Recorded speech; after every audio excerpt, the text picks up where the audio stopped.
बिस्मिल्लाहिर्रहमानिर्रहीम। आज 12 मई 2020, 18 रमज़ान और कोविड का 77वां दिन है। आज हमने 4064 टेस्ट किए हैं। कल तक 95,053 टेस्ट किए थे। इस तरीके से टोटल टेस्ट की तादाद आज तक 99,117 है।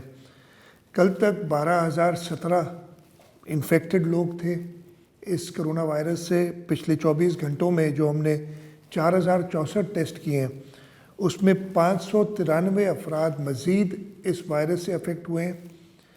ये आज के दिन के लिए 14.6% है।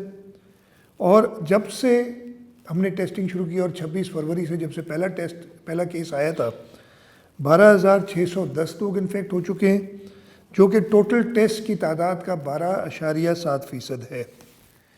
पिछले 24 घंटों में 80 लोग इस वबा से उनको जो है क्योर हुए हैं। इस तरीके से टोटल क्योर होने वालों की तादाद 2,229 हो गई है। ये 17.7% हैं। पिछले 24 घंटों में 18 अफराद इस वबा से जान गंवा बैठे हैं। ये जब से ये वायरस आया है, पहली डेथ जो हमारी 19 मार्च को हुई थी, उससे आज तक 12 मई को 18 अफराद जो हैं जिनकी वफ़ात हुई है। एक 24 घंटे में सिंध सूबे में सबसे ज़्यादा नंबर है। इस तरीके से टोटल वफ़ात पाने वालों की तादाद 218 हो गई है। हमारे पास 10,163 पेशेंट अभी हैं अंडर ट्रीटमेंट, जिसमें 8,668 होम आइसोलेशन में है, 915 गवर्नमेंट रन आइसोलेशन सेंटर्स में, 580 अस्पतालों में है, जिनमें से 82 क्रिटिकल केयर में और 82 में से 27 लोग वेंटिलेटर पे हैं। दो चीज़ें मैं कहना चाहता हूँ। एक तो आज इंटरनेशनल नर्सिंग डे है जो 1965 से मनाया जा रहा है। आज फ्लोरेंस नाइटिंगेल जो मॉडर्न नर्सिंग की जिन्होंने आगाज़ किया था, फ्लोरेंस नाइटिंगेल की बर्थडे है। इस दिन को इंटरनेशनल नर्सिंग डे करार दिया गया है। मैं पूरी दुनिया के नर्सेस, पैरामेडिक्स, डॉक्टर्स को खराज तहसीन पेश करना चाहता हूँ।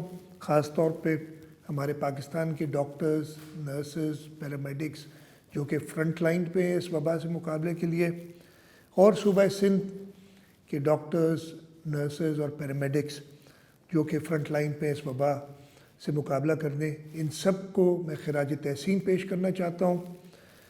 मैं जो आज का इंटरनेशनल नर्सिंग डे है उसकी थीम, उसका मोटो है nurses voice to lead, nursing the world to health.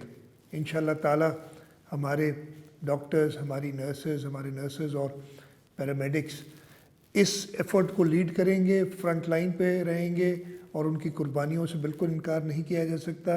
और हुकूमत सिंध पूरी कोशिश करेगी कि पूरी तरीके से हम अपने फ्रंट लाइन वर्कर्स को सपोर्ट करें। इसके साथ साथ एक और मैसेज मैं आज देना चाहता हूँ जो कि बहुत ज़रूरी है। कल से हमने लॉकडाउन का फ़ेज़ 2 शुरू किया था। कल पहला दिन था।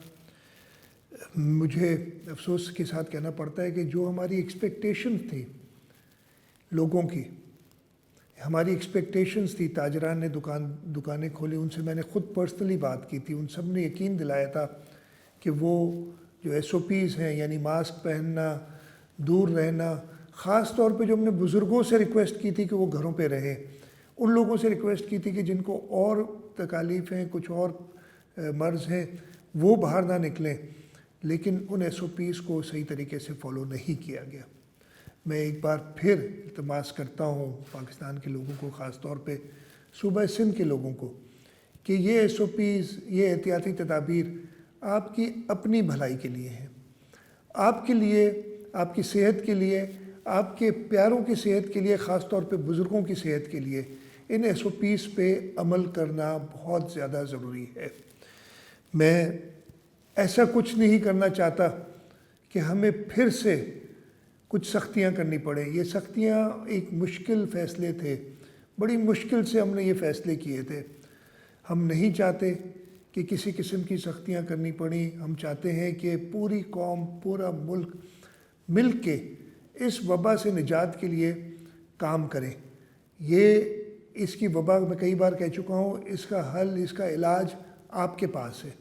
آپ اگر خود احتیاطی تدابیر استعمال کریں گے تو آپ سیف رہیں گے. اگر آپ نہیں کریں گے تو آپ اپنے آپ کو بھی مشکل میں ڈالیں گے، آپ اپنے آپ کو بھی خطرے میں ڈالیں گے، اور اس کے ساتھ ساتھ باقی لوگوں کو بھی خطرے میں ڈالیں گے. کسی ایک کی غلطی بہت ساری جانیں لے سکتی ہے، بہت لوگوں کو متاثر کر سکتی ہے اس وبا سے. میری آپ سے درخواست ہے کہ مہربانی کر کے ان SOPs پہ عمل کریں. پہلا دن بہت اچھا نہیں تھا. میں نے انتظامیہ سے کہا ہے کہ وہ ایک یہ میسیج دوبارہ دیں. آج بھی میں آپ کو دوبارہ یہ میسیج دے رہا ہوں، مہربانی کر کے ان SOPs پہ، ان احتیاطی تدابیر پہ عمل کریں. ایسا نہ ہو کہ حکومت کو پھر کچھ سختیاں کرنی پڑیں جو وہ نہیں چاہتی کہ ایسا ہو. ہم بہت کوشش کر رہے ہیں کہ ہم اپنے فرنٹ لائن ورکرز پہ اتنا بوجھ نہ ڈالیں، اپنے ڈاکٹروں پہ اتنا بوجھ نہ ڈالیں جو وہ سنبھال نہ سکیں. اللہ تعالیٰ سے دعا ہے کہ ہمیں جلد اس وبا سے نجات دلائے. اس کے لیے ہمیں اللہ تعالیٰ سے دعا کرنے کے ساتھ ساتھ اپنی مدد آپ بھی کرنی ہے، اور ہم سب نے وہ مدد کرنی ہے. اور مدد صرف ایک ہے کہ احتیاطی تدابیر استعمال کریں، ماسک پہنیں، بلا وجہ گھر سے نہ نکلیں، اور بزرگوں کو اور جو لوگ کسی اور مرض میں مبتلا ہیں ان کو خاص طور پہ احتیاط کریں، اور ہم بھی ان کے لیے احتیاط کریں. مجھے پوری امید ہے کہ ہم سب مل کے اس وبا سے جلد نجات حاصل کریں گے. پاکستان زندہ باد.